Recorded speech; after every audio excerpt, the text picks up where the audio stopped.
Fiancor es una empresa formada por profesionales inmobiliarios, una solución eficiente para quienes quieran alquilar, más accesible para el inquilino, más respaldo para el propietario y más beneficios para los corredores inmobiliarios. Fiancor, garantía para alquilar. Fiancor, la fianza de los corredores inmobiliarios. Te financiamos la garantía y el depósito hasta en 18 cuotas. No corras riesgos. Opera con corredores inmobiliarios matriculados. Conocenos ingresando a fiancor.com.ar. Fiancor, garantías para alquilar. ¿Cómo va, querido pastor? Edu, ¿cómo te va? Buenas ¿Todo noches. bien? ¿Cómo andás? Muy bien. Sí, noche fresca pero linda, ¿eh? Qué linda, linda. Sí, se viene el frío el jueves recién, 7 grados de mínima. ¿Cómo estás? Bien. ¿Viste el fallo ejemplar para mi gusto que le terminaron dando a un abogado en Dolores? No, ¿No conoces la historia? no. Después me avisa producción si tienen me el ocupó video. Lo de Gatti. No, lo de Gatti es... El tipo este que era el Hoy temprano el rey cuando- de la salidera. Hoy temprano cuando Le lo dieron la contaron, libertad. increíble ante Y volvió a chorear. el prontuario que tiene. En este caso, el abogado de Dolores, ¿sí? A ver. ¿Lo querés ver? Sí, dale. Miralo. Ustedes son los mismos que rompen la cuarentena y nos ponen en peligro a todos. Te felicito, tenés una viveza bárbara. No me importa que no socialices con nadie, tenés que estar en tu casa, hermano, ¿no entendés? ¿No mirás las noticias vos? Desfachatados, sinvergüenza los dos, y de barbijo todavía, menos mal que se cuidan. Sinvergüenza. Ahí está la policía. En tu casa tenés que estar, querido. ¿Qué te enseñan tus padres? Si así cuidas tu vida, ¿cómo vas a cuidar a los demás? Sinvergüenza. Bueno. Sí, conocía el caso, yo no sabía que te referías a esto. Hubo un Lo que fueron a fallo. jugar al tenis. Claro, fueron a jugar al tenis, saltaron, se metieron en Sí. el club, un club que estaba cerrado. La policía tuvo que ir porque una vecina llamó al lugar. Bueno, se conoció la resolución. Van a tener que pagar, van a tener que donar 50 litros de alcohol en gel. Ya a mí me pareció bastante poca la donación, pero 50 litros de alcohol en gel, 100 unidades de máscaras protectoras, 100 unidades de tapabocas al nosocomio local, 500 litros de leche a merenderos. Es lo que finalmente la justicia le termina fallando contra este abogado llamado, ¿sabes cómo se llama el abogado? Ni idea. El doctor Giles. Mirá vos. Marcos Ernesto Giles. Y el que iba, justo dice, y el que iba atrás era su hijo. Van a tener que hacerse cargo de esto, que evidentemente es una vergüenza. El hijo también Giles. Giles de apellido, El digo. hijo es Giles de apellido. Sí, claro, por eso. Bueno, entiendo que si mantiene el mismo apellido puede haber un padre y No, un no, hijo. no, que- por eso. Pero Te- sí, te- entiendo que el doctor Giles estaba con, digamos, con el hijo, Sí, de claro, apellido por eso. también, Giles. ¿Sí? Rompió la restricción durante la cuarentena. La vecina esa indignada que le grita una palabra espectacular. Desfachatado es una Desfachatado. palabra. Es una palabra mezcla de hijitus con. Bueno, ese es un tema. El otro tema es lo que está en la cabeza del presidente en relación a la Corte Suprema. ¿Lo escuchaste? Bueno, habló hoy con el Negro Oro, pero habló también con Silvestre, ¿no? Sí, Con todo Silvestre. sí. Y dijo que tiene en la cabeza la idea de reformular. Porque dice que se está debatiendo el tema. ¿Dónde? ¿Dónde? Se está Claro. debatiendo. Sí. ¿En qué lugar? Yo no escuché el debate. Bueno, habló incluso de un Es lo que quiere Cristina Kirchner, ¿no? modificar la Corte. Todo, si fuera por ella. Ampliarla. Todo, la reforma judicial completa si puede. Pero habla de un comité de expertos. Ya. ¿Y cuáles son los expertos? No, bueno. Zaffaroni, No tengo la lista. es Lócar. No tengo la lista, pero dice que está en revisión. ¿Querés verlo? Sí, dale. A ver, dámelo. Con la ley de organización judicial, que es un decreto ley que viene de los años de la Revolución Libertadora, la ley de recurso extraordinario, ver cómo funciona el recurso extraordinario, porque yo me da la impresión que en estos últimos tiempos el recurso extraordinario ha demostrado debilidades. Yo creo que la mayor debilidad del recurso extraordinario del tema judicial es revisar una serie de cosas. ¿Qué se me ocurre a mí? Se me ocurre revisar el funcionamiento de la Corte Suprema. Hay toda una discusión sobre si tienen que ser más, tienen que ser menos. Yo quiero aclarar que yo pienso que no debe aumentarse el número de jueces de la Corte, pero me gustaría escuchar a gente experta.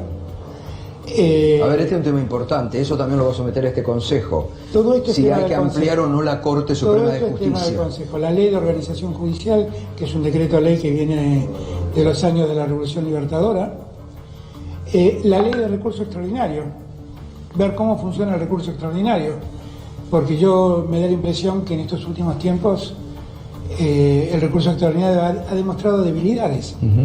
Yo creo que la mayor debilidad del recurso extraordinario quedó evidenciado en ese proceso que creo que era de emisiones, donde revisaron Bueno, la sentencia. hasta ahí lo que decía el presidente en las ¿Dónde últimas está el horas. debate? Y la comisión de expertos. ¿Y quién la integra? ¿Quién No, la va a bueno, integrar? alguien la debe integrar, Eduardo. ¿Quién la propone? Él. Alberto Fernández O y Cristina. Cristina. Bueno, habrá que ver.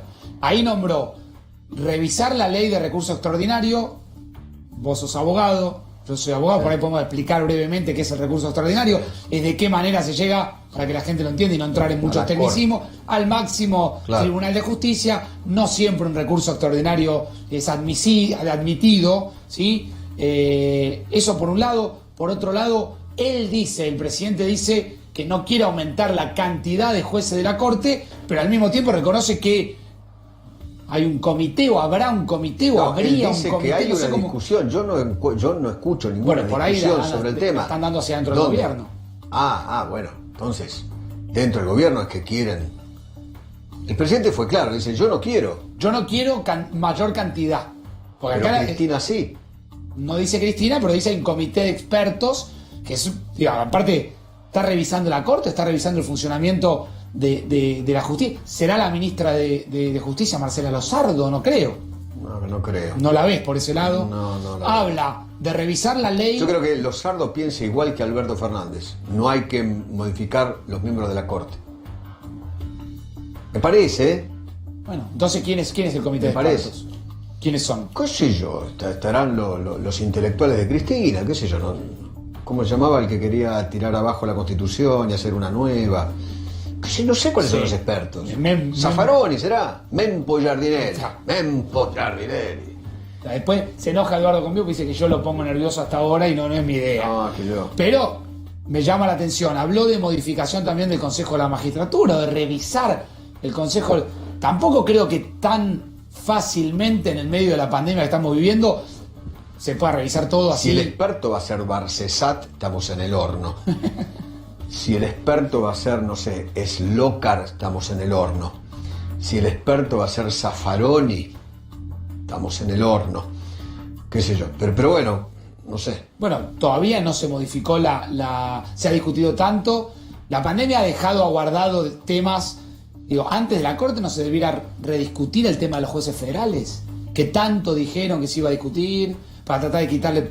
Bueno, se trata en el licuar Congreso. un poco. En la agenda del Congreso está la reforma judicial. Dentro de la reforma judicial entra todo eso. Bueno, pero por eso, entonces hay un comité de expertos que está reviendo cómo. No, yo calculo que el comité de expertos, lo que yo entendí del presidente, el comité de expertos para la reforma De la Corte. De la Corte. Sí, bueno, Pero no veo a nadie discutiendo el tema de la Corte, no sé, Bueno, pero lo no dijo, es un tema lo que... inventé yo, Y menos en este momento, ¿quién piensa en reformar la Corte? Yo creo lo mismo. Pero bueno, en una entrevista muy extensa. En este momento de coronavirus, ¿no? Y de pandemia, Sí. y de problema de salud que tenemos en la República Argentina, ¿quién piensa en la reforma judicial? No, si no está funcionando. Una persona. La justicia. Una persona que quiere la impunidad, se llama Cristina Fernández de Kirchner. O sea, que vos creés que. La obsesión de Cristina...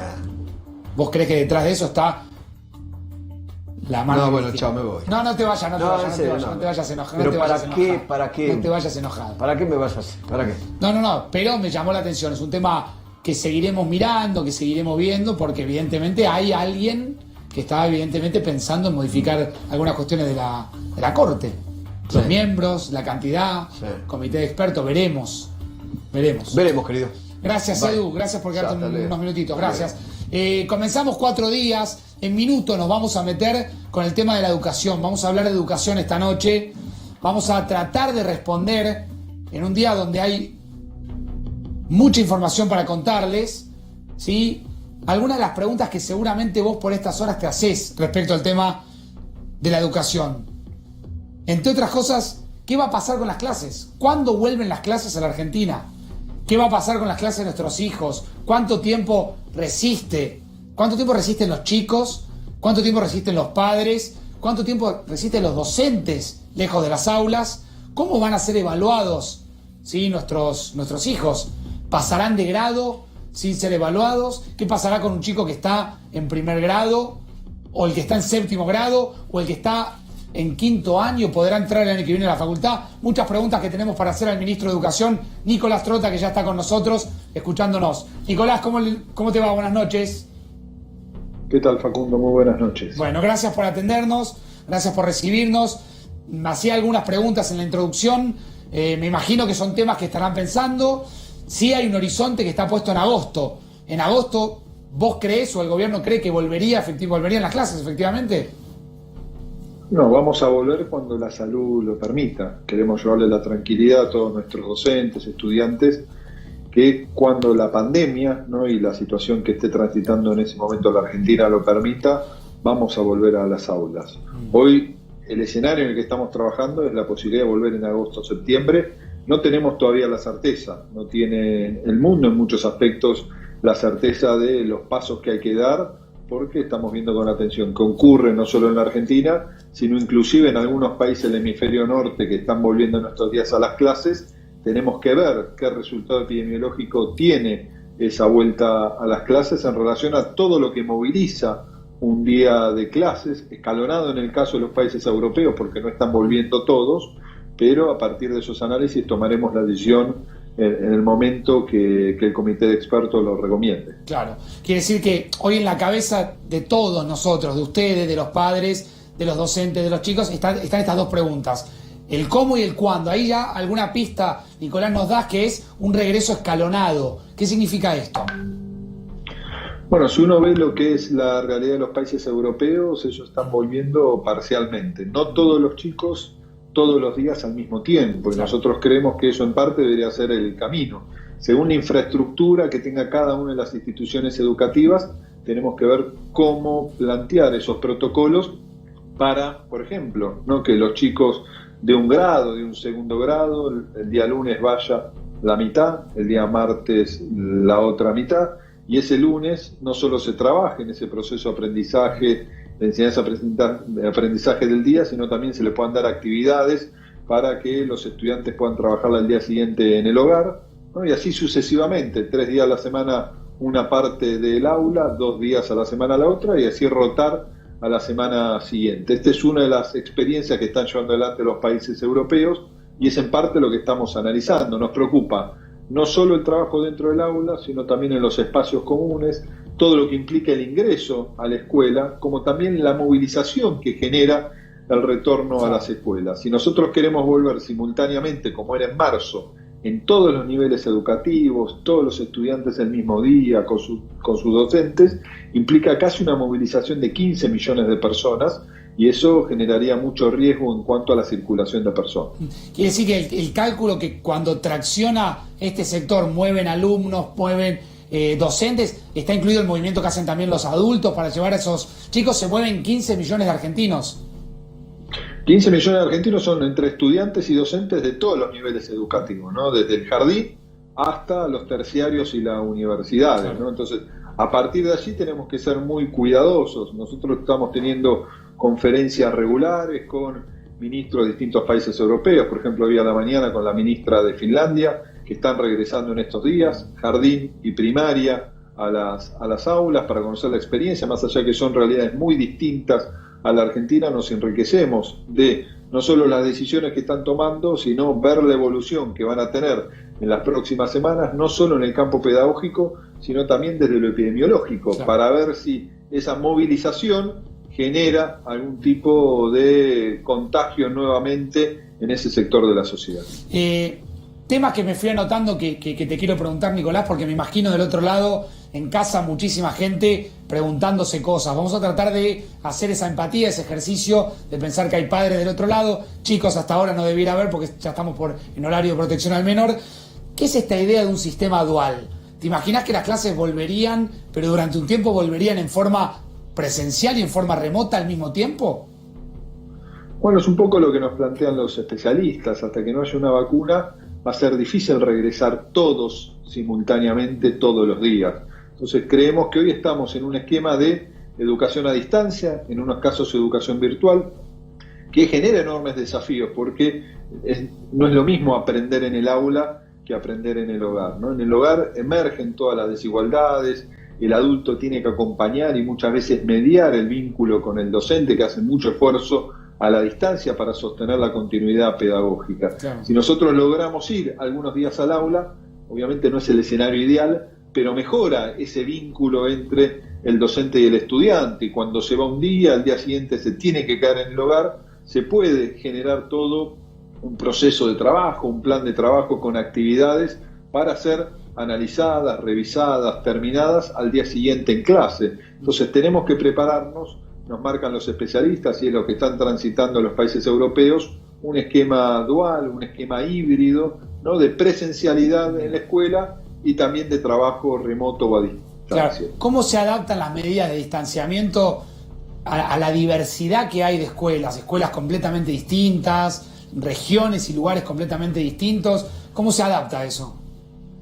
Bueno, ahí tenemos que desarrollar, y en eso estamos trabajando, los más diversos protocolos para que sea finalmente cada escuela, analizando su infraestructura, cantidad de estudiantes, la que tiene que adaptarse a cada una de esas medidas que se van a recomendar y que van a tener que ser aplicadas para garantizar el distanciamiento social, que es un enorme desafío en los distintos niveles de nuestra escuela, ¿no? Hoy lo hablaba con la ministra de Finlandia, ¿no? El desafío que implica el distanciamiento social en el jardín, en la educación inicial, en los primeros tramos de la escuela primaria. Bueno, cómo están resolviendo ello de una manera distinta, por ejemplo, a cómo lo están abordando España, para poner otro ejemplo. Entonces, en eso tenemos que trabajar. Tenemos varias semanas por delante. Creemos que hay que generar todos estos protocolos, nutrirnos de las experiencias de otros rincones del mundo para tener todo listo para poder avanzar una vez que el comité de expertos recomienda el regreso a la escuela, sabiendo que ese momento va a ser cuando logremos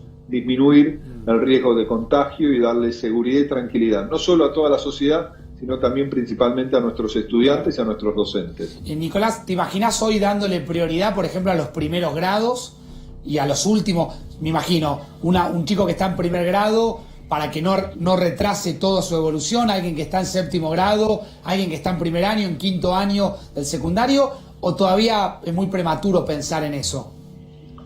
No, es prematuro, se va a vincular también en parte a la infraestructura de cada una de las escuelas. Sí, lo que nosotros queremos poner el foco es los que están terminando nivel, no solo en lo que va a ser el retorno a la presencialidad, sino en el caso de los que terminan el secundario, imaginar un módulo específico en el primer trimestre o cuatrimestre del 2021 para garantizar un cierre adecuado de la educación secundaria y poder proyectarlos a la educación superior. Eso estamos dialogando con varias de las jurisdicciones provinciales y también, por supuesto, en lo que es la finalización del primario y los primeros pasos en la escuela primaria, ¿no? En todo lo que es la alfabetización, la lectura y la escritura. Ahí tenemos que poner el foco de trabajo, como también venimos haciendo con este enorme esfuerzo que están llevando adelante docentes, familias y estudiantes. Claro. Nicolás, un tema que preocupa, que genera debate en los chats, ¿no?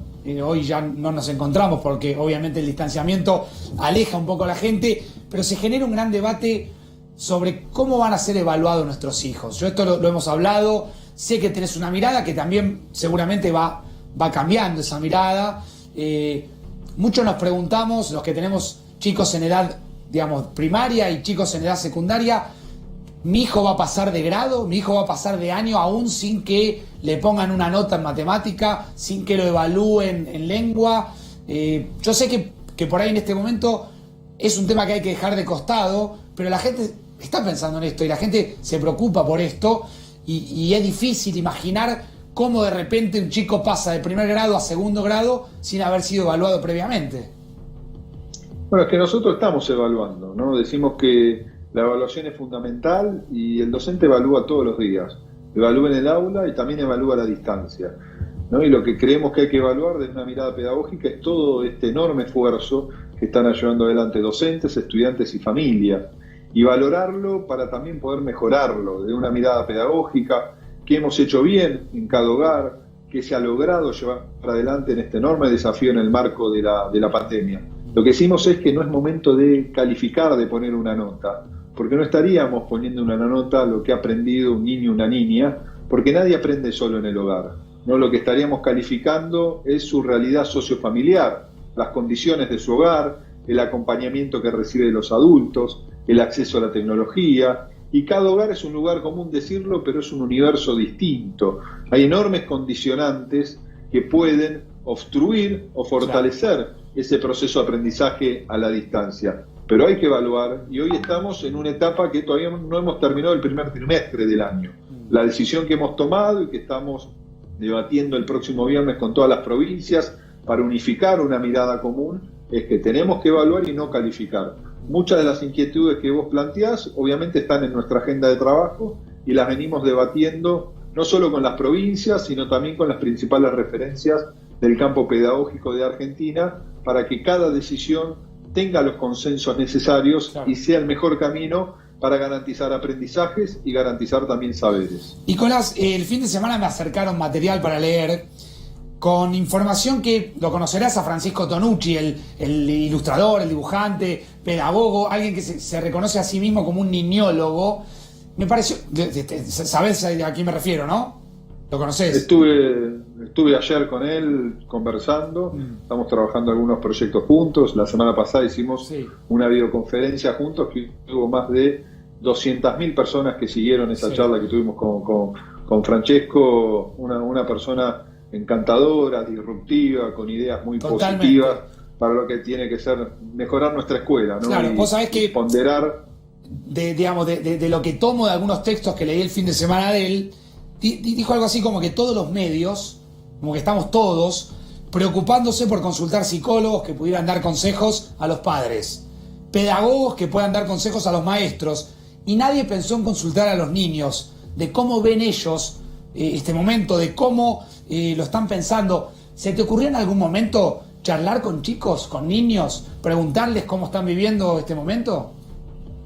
Bueno, he charlado más con adolescentes, con algunos niños, pero principalmente con adolescentes. Hemos hecho, a partir del uso de tecnología, Facebook Live, Instagram Live, con muchos de ellos. Lo venimos conversando con Francesco, estamos pensando algunas actividades que vinculan también la necesidad de, que yo lo he dicho muchas veces a partir de las conversaciones con él, de no sobrecargar a nuestros niños, que parte del desafío que tenemos los adultos hoy es ayudarlos a procesar la angustia, ¿no? Y es muy complejo para ellos que han visto sus rutinas suspendidas de una manera muy brusca de un día para el otro, no están en un momento de poder sociabilizar con sus compañeros, que es un componente tan central en el propio aprendizaje de los más pequeños, en la educación inicial, en los primeros tramos de la educación primaria, y creo que escuchar a los niños es una obligación que tenemos todos los que estamos en el campo pedagógico y educativo, y es un ejercicio que tenemos que profundizar. Básicamente cuando uno habla con nuestros hijos, lo que dicen es: devuélvanos nuestra vida. Devuélvanos esos recreos, las sonrisas, el contacto con los profesores, el encuentro con el otro, con sus pares, y eso, con el juego, y eso creo que es lo que más están sufriendo los chicos, ¿no? No, están sufriendo, y bueno, Francesco plantea, ¿no? Hasta en la conversación que tuvimos, que él dice que los niños son campeones, que hoy están pasando momentos tan complejos, e inclusive venimos conversando con varios intendentes una iniciativa que tiene Francesco de regalarle nuestras ciudades durante un día a todos los niños, ¿no? Antes de recuperar la normalidad, que un día puedan disfrutar, ¿no? Con sus nuevos códigos vinculados a lo que es este aislamiento social, esta imposibilidad de abrazarse, de jugar físicamente, pero que los niños están generando nuevas maneras de expresarse. Y lo hablaba el otro día con el intendente, por ejemplo, de Rosario, Pablo Hapkin, para imaginar, ¿no?, cómo podemos acompañar esta iniciativa de Francesco. ¿Sería algo así como que de repente, cuando todo esto pase, determinadas ciudades queden cerradas y que los chicos invadan las ciudades? ¿O es una locura, una utopía? No, eso es lo que plantea Francesco, ¿no? Como un domingo, dice él, ¿no?, puedan salir todos los niños a las ciudades que hoy son lo que ellos quieren. Son ciudades sin autos, son ciudades con menos contaminación, son ciudades mucho más libres, son ciudades más seguras, ¿no? Que eso es también lo que ha generado la pandemia en distintos puntos de la humanidad, ¿no? Y conversamos con varios intendentes que también es una manera de reconocer a esta generación de niños, de niñas, de adolescentes que están sufriendo algo impensado también para ellos, y que creo que también va a ser un aprendizaje, ¿no? Porque hoy estamos también muy preocupados, con razón, de cómo garantizamos saberes, pero también tenemos que ser conscientes que bien procesado, esto es un enorme reto para ellos, ¿no? Y que después de esto también están aprendiendo a tener la capacidad de superar etapas, superar pruebas tan difíciles como es esta pandemia. Si lo canalizamos bien, va a ser una marca que la podemos transformar en una marca positiva para todos nuestros niños, niñas y adolescentes. Bueno, ahí estamos viendo la imagen de Francesco Tonucci que comentábamos con el ministro. Personaje muy particular, un ilustrador, bueno, cuente usted, digamos, contá vos, Nicolás, quién es, para que la gente sepa, porque me parece importante aquellos que tienen ganas de repensar un poco la educación, de pensar también el vínculo con nuestros hijos, de googlearlo un poco y tratar de aprender un poco de lo que él dice, ¿no? No, que él tiene, una mirada crítica de la escuela, que la escuela tiene que ser un lugar que interpele mucho más y que acompañe mucho más a nuestros niños, pero él también muchas veces de su crítica, lo decía los otros días, lo hace por el profundo amor que tiene a la escuela, en esta escuela que sabemos que muchas veces no da las respuestas que nuestros niños, que nuestras niñas necesitan, claro, y que nuestra sociedad también tiene que darle mucho más a la escuela para poder tener capacidad de dar esas respuestas. Y bueno, él tendría que estar en Buenos Aires en estos días, pero la pandemia no lo hizo posible, pero sí venimos conversando con él en muchas de las iniciativas que inclusive él tiene de transformar nuestras casas en laboratorios, ¿no? Y llevar la escuela en partes que muchos de los ejercicios que pensemos en el marco de esta cuarentena sean en nuestras cocinas, sean nuestros lavaderos, sean en nuestros comedores, en cada uno de estos lugares donde podemos aprender historia mirando la foto de nuestros abuelos, o si no tenemos fotos de nuestros abuelos o nuestros padres, podemos verlo usando el celular, ¿no? De los más grandes de las casas, y escribir historias a partir de esas fotos, ¿no? En las pequeñas cosas también hay aprendizajes, que es un poco lo que plantea Francesco. Seguro. Abro un poco acá la mesa, Ezequiel Spillman quiere preguntar. Dale, César. Ministro, ¿cómo le va? Buenas noches. Le quiero consultar por un tema. ¿Cómo le va? La última vez habíamos hablado del tema de los colegios privados. Quería consultarle si con el avance de la pandemia, en el sentido de que hoy tenemos más certeza de que esto va a llevar tiempo, ve una crisis más grande en los colegios privados, aquellos de clase media baja, que tienen que recortar sus gastos justamente por la falta de ingresos, y que eso conlleve, y contempla el escenario, que eso conlleve a una saturación del sistema estatal, ¿no? Porque quizá en la capital federal o en la provincia de Buenos Aires se puede ver. ¿Cómo están trabajando en este escenario y si efectivamente eso puede llegar a ocurrir si siguen pasando los meses y muchos colegios privados tienen que seguir cerrados, ¿no? Bueno, estamos trabajando con las cámaras, con las acciones que nuclean a las instituciones privadas. Nuestra primera preocupación era las familias que no podían pagar las cuotas.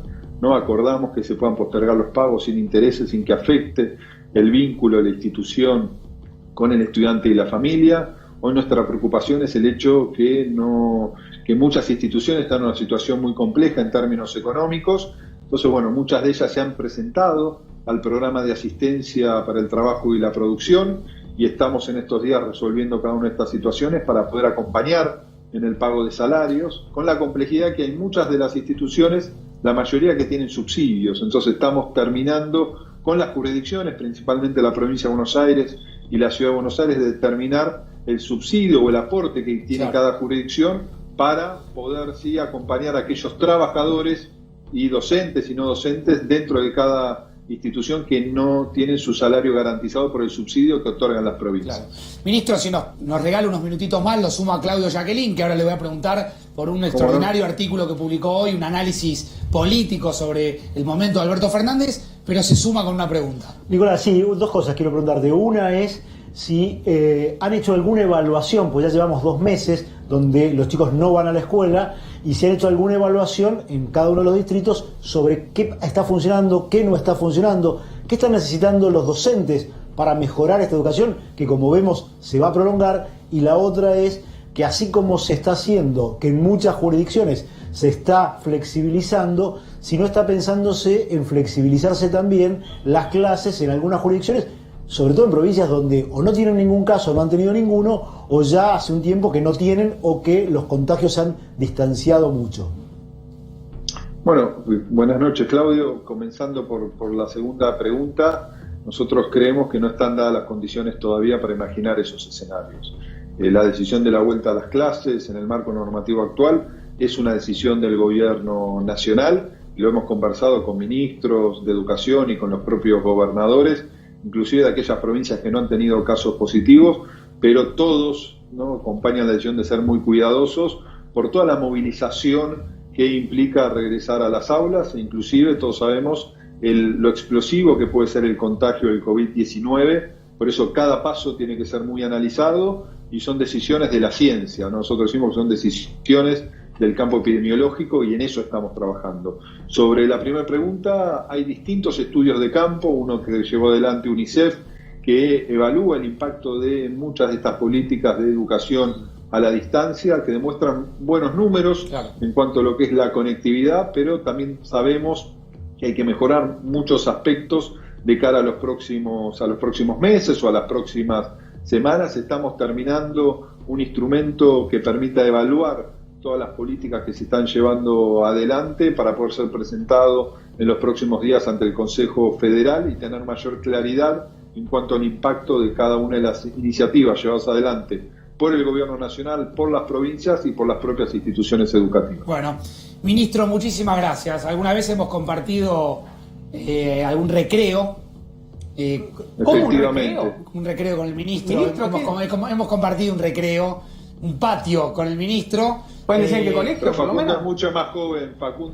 Más o menos, ministro, más o menos. ¿En qué colegio? Cuéntenme en qué colegio. Más o menos, no damos tanta información, Ezequiel. Ministro, muchas gracias. Eso para la próxima. En la próxima contamos más detalles. En la próxima contamos más detalles. Facundo. Pero le agradezco estos minutitos que se ha tomado para charlar con nosotros de un tema tan sensible que es pensar la educación de nuestros hijos, pensar cuándo y cómo van a volver las clases. Como siempre que charlamos, Nicolás, te digo, por ahí uno lo hace con la ansiedad de padre que le debe pasar también estoy recibiendo un montón de mensajes de amigos, preguntarles igual. Bueno, tratamos de abordar todas las preguntas.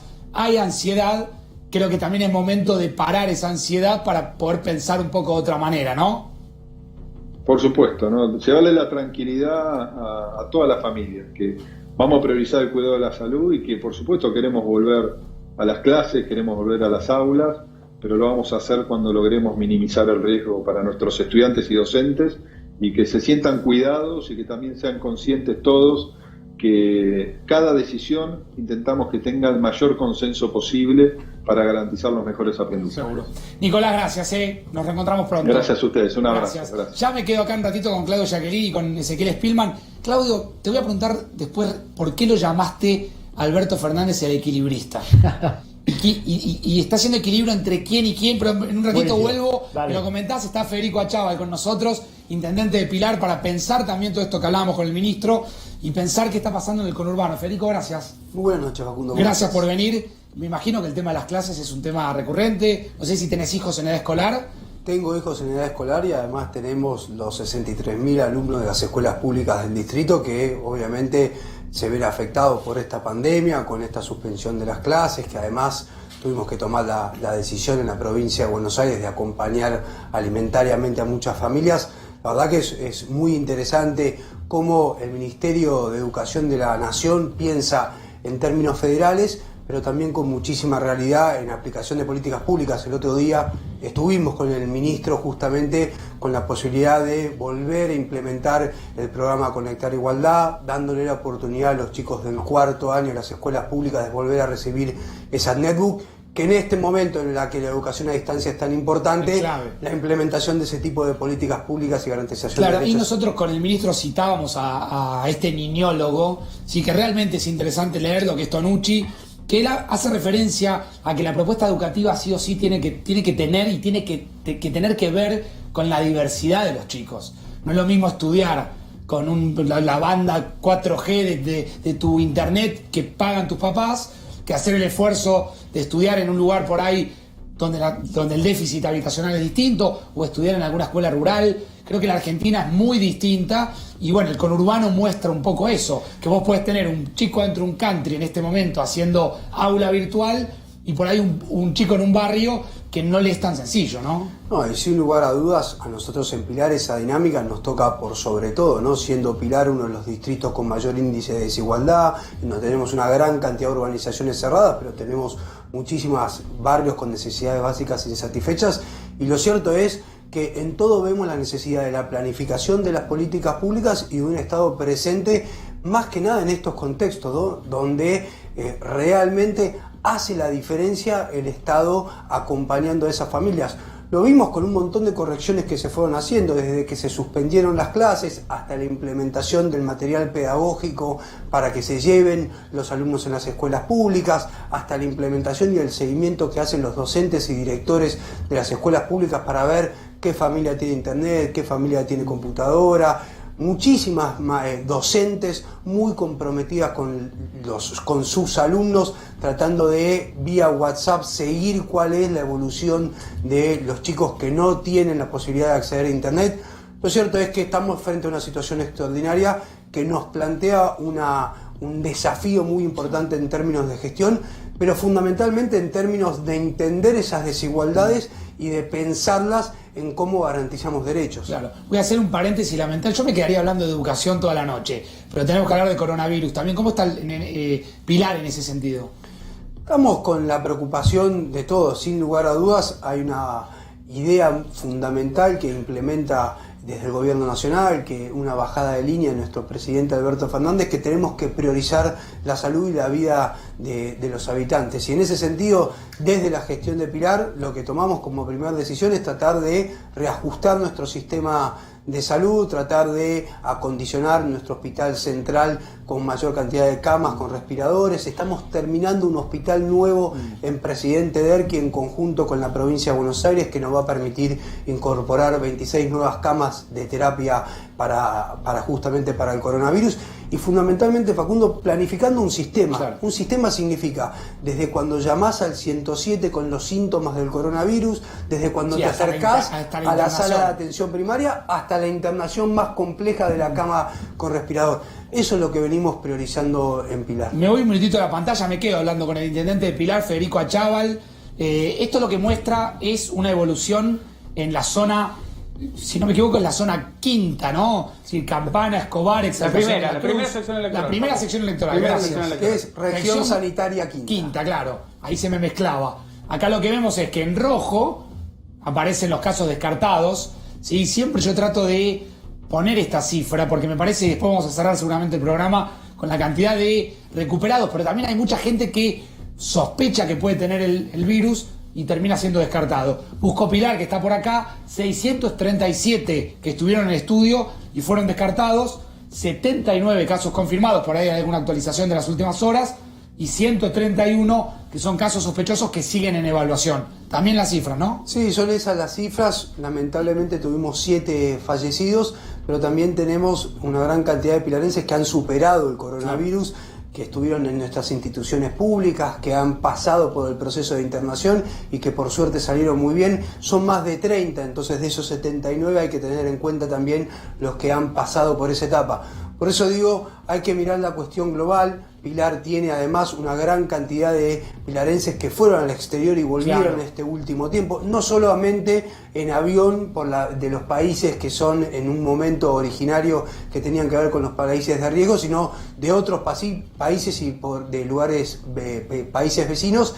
En ese contexto creo que somos un municipio que tiene que estar muy atento a la evolución día a día. Claro, y esta es la tasa en algunos municipios, cada 100.000 habitantes, donde aparece Pilar, está por acá, tiene 20, ¿sí? La tasa cada 100.000 habitantes, ahí uno ve la evolución Zárate, Campana, Exaltación de la Cruz, bueno, en fin, algunos del conurbano bonaerense. ¿Pero quieren tenerlo controlado en Pilar o es difícil hablar de algo controlado? Creo que hay que ser muy cauteloso. Hay que ver qué es lo que pasó en todos los países del mundo. Lo que sí es claro y evidente que en la Argentina, con la decisión de nuestro presidente Alberto Fernández, hemos logrado aplanar la curva. Y eso nos ha dado tiempo a los municipios como Pilar para reajustar nuestro sistema de salud, para implementar sistemas de salud específicos para el COVID-19, y es muy importante. Lo cierto es que hoy no tenemos un colapso del sistema de salud. Claro. Ahora, no tenemos un colapso del sistema de salud porque hay una gran cantidad de argentinos y de pilarenses que cumple el aislamiento social preventivo. Le dejamos dos o tres preguntas pendientes al intendente.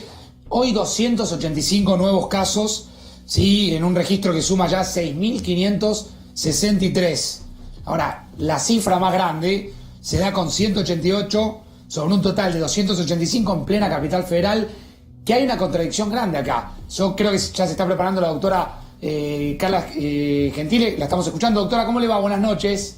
¿Qué tal? ¿Cómo le va, Facundo? Buenas noches. Gracias por atendernos. Yo planteo de temprano, doctora, que hay una contradicción, porque hoy abrimos la ventana de la Ciudad de Buenos Aires, de la capital federal, y vemos movimiento por todos lados prácticamente con total normalidad, y sin embargo el 65% de los nuevos o de los casos provienen de este lugar. Entonces, ¿está bien que esté todo tan abierto?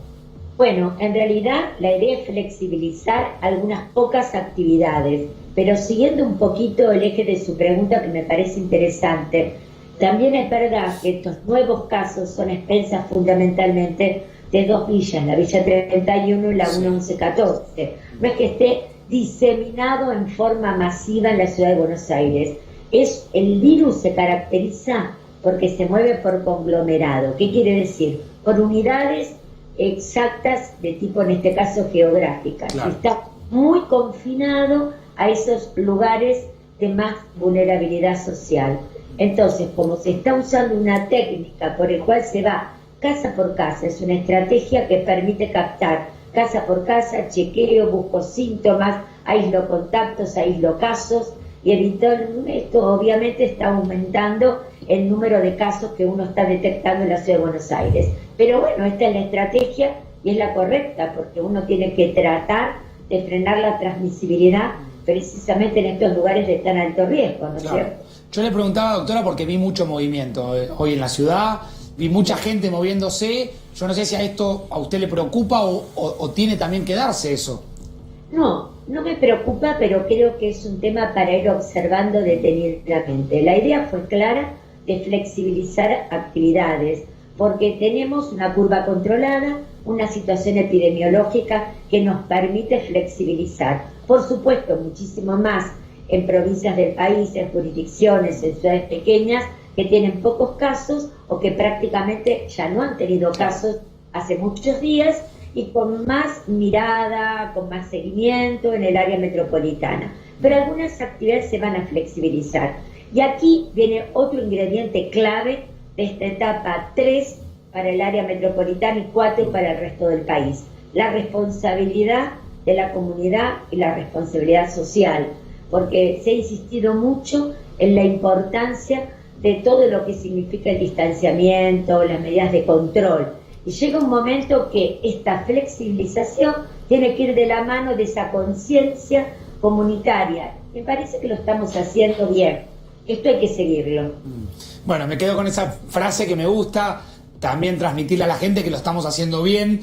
Leí, doctora, el fin de semana, especialistas, sobre todo un médico, un referente en Milán, diciendo que el virus se está debilitando, que está perdiendo fuerza. ¿Esto es así?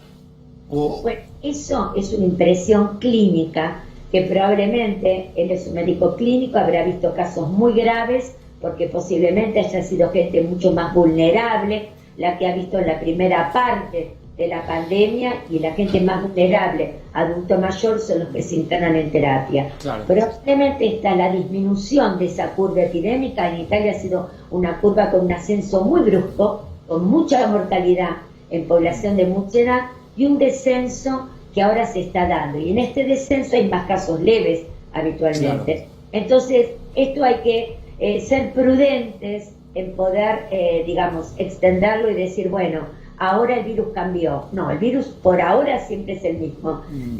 Lo que pasa es que va afectando distintos grupos de población, de acuerdo que esté en un ascenso brusco, claro, un ascenso más amesetado. Así que hay que ponerlo en contexto, ¿no es cierto? Claro. Ahora, doctora, nunca hubo, por lo menos usted me va a corregir, tanta gente haciendo tantas cosas para inactivar un virus. Lavándonos las manos, poniendo alcohol en gel, cuidando nuestra ropa si salimos o entramos, usando el tapaboca, el distanciamiento social. ¿Esto no tendría que ir de alguna manera corriendo al virus, o el virus todavía resiste, es potente? Esto, usted piense que en realidad esto nosotros lo tenemos fundamentalmente porque es un virus muy transmisible y no tenemos ni tratamiento efectivo, ni tampoco estamos teniendo una vacuna todavía. Claro. La única vacuna que tenemos son todas estas medidas generales. El coronavirus ha llegado, nos ha cambiado la vida y lo que es más importante, tenemos que aprender a vivir con este coronavirus hasta que no aparezca una vacuna. Y todas nuestras actividades se tienen que flexibilizar, pero también siempre con distanciamiento y con todo lo que aprendimos. No vamos a poder hacer lo mismo que hacíamos este octubre con el octubre del año pasado. Claro. Esta es una realidad. Pero las vacunas están muy adelantadas, ya están prácticamente en fase 1, que es una prueba, digamos, en humanos, para mirar seguridad y respuesta de anticuerpos, y preparando la fase 2. Confiemos en que estos primeros estudios estén funcionando bien y podamos el año que viene tener una vacuna. Mire, doctora, fue una noche donde hablamos mucho de niños, usted es pediatra, aparte de infectóloga. Le voy a hacer una pregunta casi de niño, yo tengo 40 años, no soy tan niño, pero le voy a hacer una pregunta. ¿No hay posibilidades de que el virus desaparezca? Desaparezca, no. Lo que pasa que es así. Cuando uno tiene un virus nuevo, que no hay anticuerpos en la población, comienza muy rápidamente el ascenso si uno no hace nada. Mire lo que pasó, por ejemplo, en algunos países de Europa, en Nueva York. Una vez que una gran parte de la población va teniendo anticuerpos, esa población forma una especie de barrera epidemiológica, lo que se llama inmunidad de rebaño. Entonces, cuando el virus ya empieza a circular, pero se da cuenta que adelante tiene uno que ya no puede porque tiene anticuerpos, luego tiene otro, no puedo porque tiene anticuerpos, son barreras que se van armando. Entonces comienza a descender el número de casos. Esa es la evolución natural de la enfermedad. Un ascenso, la cantidad de susceptibles, la cantidad de gente que no ha tenido la enfermedad va disminuyendo, tienen anticuerpos, los anticuerpos protegen, y entonces van disminuyendo el número de casos. Nosotros, ¿qué tratamos de lograr en la Argentina? No tenemos vacuna, entonces tratamos que ese ascenso sea lento, que sea mesetado, que no sea abrupto. ¿Para qué? Para prepararnos y permitir que esos contagios se den en forma controlada. Pero el virus es el mismo, sigue circulando, y hasta que no tengamos una vacuna, el virus va a estar. Está clarísimo. Y el tipo de vacuna que tengamos, y tenemos que esperar un poquito para poder abrir una opinión certera sobre eso. Doctora, muchas gracias. Nos da mucha tranquilidad siempre hablar con usted. Nos encanta hablar con usted. Y me gustaría cerrar esta entrevista con la cifra que ponemos siempre. Vio que todo el tiempo en televisión hablamos de muertos. Yo también hablo de recuperados. 1.862 recuperados en la Argentina, doctora, ¿no? Es una cifra para destacar. Claro que sí, y forma parte de todos aquellos que tienen sus anticuerpos y van a ayudar a parar esta transmisibilidad. Es una ayuda más, así que es importante. Bien. Doctora, gracias, buenas noches. Buenas noches, gracias. Chau. Hablamos unos minutitos de política. Claudio, Jacqueline, gracias por venir esta noche. Gracias a vos, Facu. ¿Por qué llamaste el equilibrista Alberto Fernández? Alberto Fernández viene haciendo desde el día 0, porque el día 0 es el día 18 de mayo de hace un año, cuando lo designaron el candidato a presidente, lo designó Cristina Kirchner, entre las distintas facetas que tiene el Frente de Todos, entre los distintos espacios, y después cada vez que tiene alguna situación de conflicto o alguna situación donde tomar decisiones. Lo que vimos en la última semana en particular es muy evidente esa necesidad de hacer equilibrio entre mostrarse moderado, mostrarse prudente, razonable. Pasó con la deuda, pasó con la pandemia, pasa con la política, donde se muestra casi un componedor, un reparador, como le gusta verse a él, y al mismo tiempo un tipo que necesita mostrar fortaleza, esa necesidad de reafirmar que él es el jefe, porque lo estuvieron desafiando, porque le marcaron la cancha, porque le pusieron agenda. En gran medida se le pusieron agenda desde adentro del Frente de Todos, desde el lado del kirchnerismo, desde el lado de los sectores más vinculados con la cámpora, y en ese lugar necesita reafirmar. Y hoy lo hizo de vuelta. Hoy salió con mucha dureza a hablar de dos cosas que a el mundo de Cristina, el mundo de la cámpora, le cae muy simpático. Lo que vos decías antes, reforma judicial, pero no reforma judicial de la que veníamos hablando, sí, la Corte, sino de la Corte. Directamente a la Corte. Y después, muy duro contra el pasado. Dijo, a mí no me gusta hablar de herencia, pero salió y le pegó a Vidal. Se olvidó que algunos de esos hospitales se habían dejado de terminar en la época de Cristina. En la época de Cristina. Claro, eso hablábamos hoy con Ezequiel. Exactamente. Y un poco charlábamos a propósito de, se rompió un poco la tregua. Ezequiel volvió la grieta un poquitito por algunos minutos. Eso es lo que parece ver, ¿no? Yo ahí justamente era para charlar un poco con Claudio. Si uno ve ese lado componedor, parece Dr. Jekyll y Mr. Hyde. ¿Dónde está? Porque hoy claramente, con los dardos a María Eugenia Vidal, que además hay que decirlo, fueron fogoneados en muchos casos por funcionarios de adentro del gobierno nacional, inclusive de medios más cercanos, con lo cual había una intencionalidad política. No es que un día para el otro al presidente se le ocurrió atacar a Vidal o atacar un sector de la oposición y la reacción de la oposición. Entonces parecería todo el tiempo que ese costado componedor a veces tiene el otro, ¿no? El otro costado. Claramente por eso decía Dr. Jekyll y Mr. Hyde, ¿no? Hacer equilibrio entre esos dos lugares, y que además, y en esto se vio muy en evidencia, que al kirchnerismo duro, al cristinismo, a la cámpora, si algo no le resulta un negocio, es cerrar la grieta. Él se quiere parar sobre la grieta, trata de componer, muestra la foto de a un lado a Horacio Rodríguez Larreta y al otro a Axel Kicillof, y él en el centro, y ese centro es un centro político, físico, geográfico, de toda naturaleza, pero después tiene que también jugar a quienes son las fuentes de su poder, a quienes lo sostienen, y en este lugar hace esos guiños como diciendo, bueno, yo no me olvido, yo sigo perteneciendo a este espacio. Y entonces en ese ir y venir es donde él trata de que esa cuerda floja en la que se mueve, con la que además va a transitar durante mucho tiempo por delante. Bueno, Claudio, gracias. Gracias a vos, Facu. Yo, si querés, te digo algo política. Yo creo que la grieta pasó de moda. Creo. Sí, muy pero, de joven pero lo tuyo, Facundo, pero muy de joven. Al macrismo duro y al kirchnerismo duro, a ninguno de los dos les conviene cerrar la Pero grieta. tienen representatividad. ¿Vos crees que no? No sé, me lo Pero el pregunto. macrismo duro no sé si tanto. El kirchnerismo duro no tenga duda. Para mí pasó de moda. Quedan 5 minutos finales que lo quiero charlar con el intendente. No lo meto en este tema. Si quiere decir algo a propósito del tema.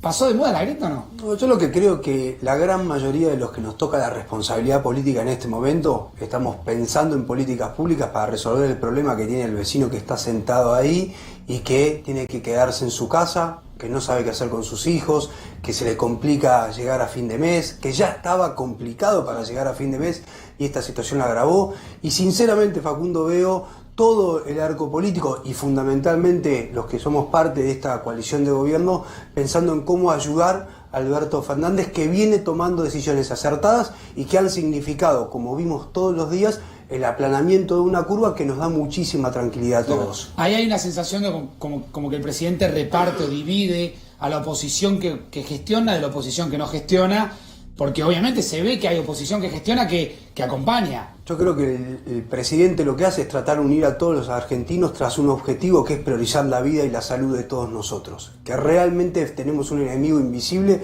que es el coronavirus, que como escuchamos a la doctora Gentile todavía no tenemos una vacuna, que no está claro cuál es el remedio, y hoy la agenda está marcada por cuidarnos a todos. En la provincia de Buenos Aires, con la responsabilidad en el conurbano de continuar con el aislamiento social preventivo y obligatorio. En el caso de Pilar, que tenemos un parque industrial enorme, el más grande de la Argentina, viendo cómo de a poco se puede ir pensando las excepciones para que la gente pueda ir a trabajar sin poner en riesgo la salud de los trabajadores y de la mayoría de la comunidad, pensando alternativas como veíamos al ministro Trota para permanentemente estar encima de la escuela pública. Creo que es un momento en el que entre todos tenemos que poner el foco, y el foco estaba puesto en llevar este barco para adelante. Pero sí interpretan que hay sectores de la oposición.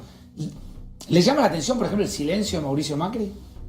No, es que no tiene que ver con el silencio de Mauricio Macri o el no silencio de Mauricio Macri. Lo que creo es que la agenda pasa por otro lado. Claro. El vecino que está viendo televisión en este momento quiere saber cuándo va a poder salir a la calle. Y el presidente en el conurbano, en la ciudad de Buenos Aires, dijo el próximo 24 de mayo.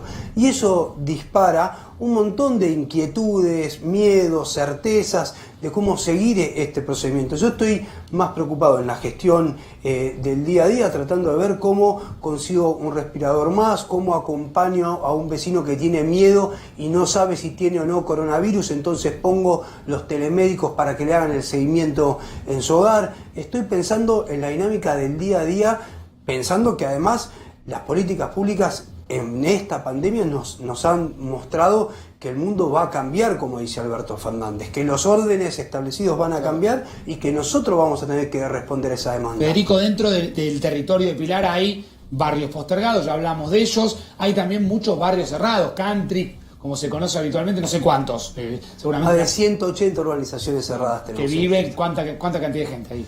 Sí, es variable el número porque hay una gran cantidad de vecinos que vienen los fines de semana que hoy en esta cuarentena están viviendo en su casa de fin de semana. Hay mucho control sobre lo que sucede dentro de esos barrios y esos clubes o barrios cerrados o country, como los quieran llamar. Igual que en todo en el distrito. ¿No van a liberar ahí un poco? Nosotros en el momento decidimos que la utilización de los espacios públicos, de las áreas recreativas, de las canchas de fútbol, que las canchas de básquet estaban prohibidas. Hoy estamos con un decreto en el que le estamos pidiendo un protocolo a las urbanizaciones cerradas para ver qué hacemos con las calles internas. Así como el vecino de barrio tiene la posibilidad de salir hasta el comercio de proximidad, tenemos que empezar en alguna alternativa para que el vecino que está dentro de un barrio cerrado, que no tiene comercio de proximidad, pueda también usar las calles internas como alternativa. ¿Tenis, fútbol o deporte? No, bajo ningún punto de vista, porque en ese sentido el gobernador Axel Kicillof fue muy claro. Las actividades deportivas, recreativas en la provincia de Buenos Aires y en el conurbano de la provincia de Buenos Aires están prohibidas. Los líos que te debe de traer este tema que te acabo de preguntar, ¿no? Creo que presiones de los propios vecinos. Pero es un gran desafío realmente tratar de representar a todos en Pilar y creo que lo que tenemos que priorizar es cuál es el norte. Y si ponemos en claro que el norte es cuidar la vida de todos como comunidad, es bastante más fácil. Federico, muchas gracias por haber estado esta noche aquí en 4 días. Muchas gracias. Un gusto, ¿eh? Vuelvo a la mesa con los colegas ya para el cierre. Me quedo con esa pregunta, Claudio, que le había hecho al intendente. ¿Te llama la atención el silencio de Mauricio Macri o también le das un análisis o una interpretación? Hablar que el momento en el que él salga y diga algo es el momento en el que lo están esperando, el que poco tiene para decir, sobre todo porque tiene mucha responsabilidad en lo que se vive. Claro. Entonces, la verdad, yo creo que es un instinto de autopreservación o un consejo de autopreservación de no hablar en este momento porque poco aportaría y mucho ruido le generaría a quienes hoy sí tienen responsabilidades ejecutivas dentro de su espacio, que hoy necesitan tener una relación armónica con el gobierno nacional, del que dependen para muchísimas cosas, para la salud, pero también para la economía. Y le agrego un pequeño recuadro a esto, el silencio de Vidal, Ezequiel. También van a seguir. No me llama la atención. A ver, hay una decisión de ambos. En el caso, te diría, de Macri, tiene algunos voceros y tiene gente que expresa un poco su opinión. A veces lo vemos en Patricia Bullrich, otras veces en Miguel Pichetto. Te diría que son los dos hombres hoy más cercanos. En el caso de Vidal igual, pero una decisión, te diría, inclusive más profunda de Vidal, que es Vidal le baja línea a toda su gente, a Cristian Retondo, que hoy lo escuchábamos, a los funcionarios, a los exfuncionarios, para que no salgan a criticar masivamente ni a Axel Kicillof ni al presidente Alberto Fernández. En eso no creo que estén totalmente de acuerdo con Macri. No, y ahí Vidal, te digo más, ella se propuso que por 6 meses no hablaba. No hablaba. No hablaba. Antes de la pandemia. Poco más. Antes de la pandemia. Antes de la pandemia, por 6 meses yo no hablo. Y no está hablando. Hasta fin de año no habla. Tiene razón Ezequiel. Gracias, Claudio. Un placer recibirte siempre. Gracias, Eze. Nos vemos mañana. Gracias a ustedes también que nos acompañan y mucho. Así que mañana nos reencontramos a las 10 de la noche haciendo 4 días. Después de Feynman, antes de Babi, que ya está entrando con todo su equipo, aquí en la pantalla de A24. Chau.